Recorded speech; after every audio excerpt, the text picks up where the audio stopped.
So here's the thing. I'm 41 years old. Here's the email. I'm 41 years old, college degree, and have been mother's legal caregiver for 12 years.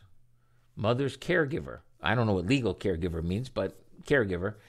She has Parkinson's and bladder cancer. I do, in all caps, everything for her and have no income. Only her Social Security once a month, which is small. I believe that. If she was on Medicaid, they tell me I could be paid as her caregiver. There is a program that will pay family members, but she barely makes. She said, well, here's the problem. So that's possible, right? But she barely makes over that amount, so I don't qualify. What does that mean? It means she makes too much. And whether she makes too much, $50 too much, 50 cents too much, $50,000 too much is too much. Okay, that's the way Medicaid works. You know what they say about horseshoes and hand grenades, right? Well, that doesn't work with Medicaid. Close is not good enough. There's got to be some kind of government help, I would think, in this situation, but I can't find any! I work 24/7, 7 days a week, fulfilling all duties to take care of her with no pay. It's killing me. Any ideas? Thank you. Well, I mean, one thing you might think about would be the PACE program, but PACE, like home health, has income limits. And if you don't make the income limits for the home health, you probably don't make, it's the same limit. So you're not going to make it for other at-home care programs.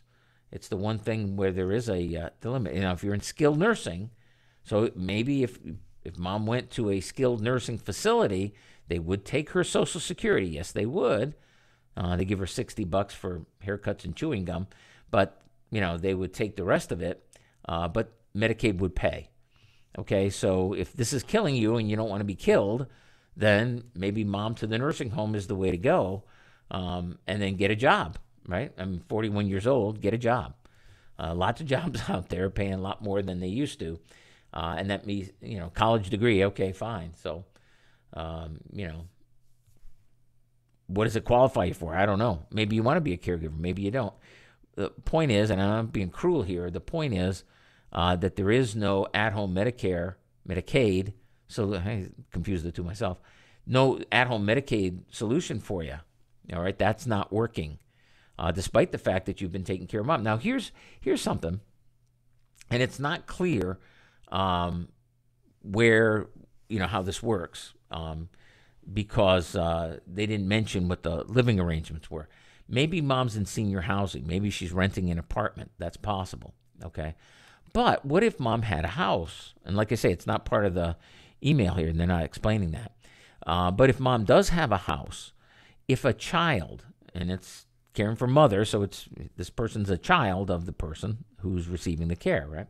So if a child provides services to the parent that keep the parent out of long-term care, out of skilled care, for 2 years. You only need 2 years. You don't need 12. But if they do it for 2 years, then the parent can give the homestead to the child. So in this situation, if mom owns the house, mom can transfer the house to the person writing our email here, to the email writer, to the caregiver child, and that is an exception to the divestment rules. Okay, so mom could go on Medicaid. Mom could transfer the house now, right? And because it's been 12 years, now you got to get the doctor to document that. There's a whole process that we go through to make sure that this thing works. And the house can be of any value at all.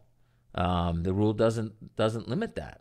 So if it's a farm, if it's a mansion, whatever it is, obviously not in this case, but it doesn't really matter. The cottage on Lake Michigan. We've done that a number of times where we transferred that to the caregiver child or the farm. Farms are more likely. I mean, that's what we've done more than probably anything else is the farm.